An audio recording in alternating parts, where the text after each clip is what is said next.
High, তোমরা হয়তো thumbnail দেখে ভাবছো যে হানিমুনে কুম্ভ মেলায়, এটা আবার কেমন কথা। সত্যি বলতে আমাদের বিয়ের 1 বছর হয়ে গেল। আমরা অনেক জায়গায় টিকিট কেটেছি, কিন্তু কোথাও আমরা গিয়ে ক্যান্সেল করে দিতে হয়েছে বারবার। কোথাও আমরা যেতে পারিনি, কেন জানি না। ভগবানের হয়তো আশীর্বাদ ছিল, হয়তো কুম্ভ মেলাতেই ফার্স্ট টাইম ও আর আমি বিয়ের পরে ঘুরতে যাব। তো হঠাৎ করে কুম্ভ মেলা যাওয়ার প্ল্যান হয়েছে। অনেকে ভয়ও দেখাচ্ছে, কি হবে জানি না। অনেকে বলছে যে প্রচুর ভিড় হচ্ছে, অনেকক্ষণ গাড়ির মধ্যে থাকতে হবে, অনেক কিছু ব্যাপার আছে, প্রচুর ভিড় ঠেলাঠেলি সব কিছু মাথার মধ্যে একটা টেনশনও কাজ করছে। আর আমরা যাচ্ছি, আমি, ও, আমার বাবা মা, বোন আর আমার ছোট পিসির ছেলে ভাই। আমরা সবাই মিলে একটা গাড়ি বুক করেছি, অলরেডি ওরা আসছে।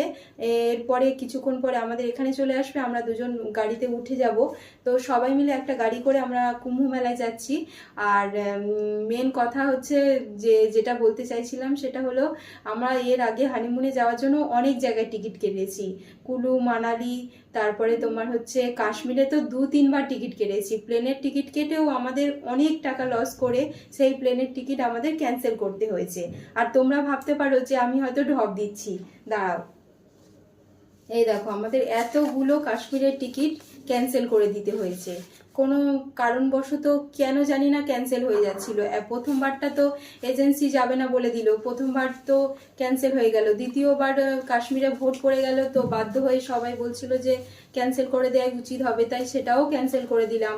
নেক্সট টাইম আবার আমরা কাশ্মীর কাটলাম, সেখানেও আবার এজেন্সি বলল যে লোক হয়নি, কি সমস্যার মধ্যে পড়ে গেলাম। তো 1 বছর হয়ে গেল, আমাদের মনটা একটু খারাপ হয়ে গেছিল যে আমরা এতবার টিকিট কাটছি, এত কিছু চেষ্টা করছি, কিন্তু কোনোভাবেই আমরা গিয়ে উঠতে পারছি না কোথাও। কেন জানি না, এটা ঠাকুরের কোনো আশীর্বাদ হতে পারে, কোনো সমস্যা হয়তো হতো গেলে, সেই কারণে বাধা পড়তেও পারে, কেন জানি না। তো আমাদের মন তো প্রচুর খারাপ ছিল। হঠাৎ করে সবাই কুম্ভ মেলায় যাওয়াতে আমাদেরও প্রচন্ড ইচ্ছা হলো, স্পেশালি ওর ইচ্ছা হলো, আর আমার বাড়িতে আমার বোনেরও ইচ্ছা ছিল। তো আমরা সবাই মিলে হুট করেই প্ল্যান করে ফেললাম, কিন্তু সবাই তো প্রচন্ড ভয় দেখাচ্ছে। তো আমরা ভাবলাম যে না, মন হয়েছে যখন ঘুরেই আসি।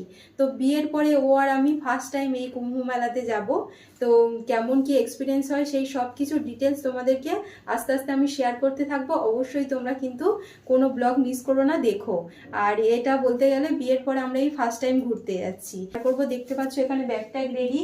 এটাতে শুধু খাবার রয়েছে, অনেকে বলছে ওখানে নাকি খাবারের সমস্যা, খাবার দাবার একটু কম পাওয়া যায়। তো একটা ব্যাগ ভর্তি খাবার, প্রত্যেকে খাবারই নিয়েছে, আমাদের ড্রেস ট্রেস সব প্যাক হয়ে গেছে। এবার আমরা বেরোবো, এখন রাত 10টা, সাড়ে 10টা বাজে। সবকিছু কেমন এক্সপিরিয়েন্স হয় বা কিভাবে যাচ্ছি না যাচ্ছি ডিটেলস তোমাদের সাথে শেয়ার করব।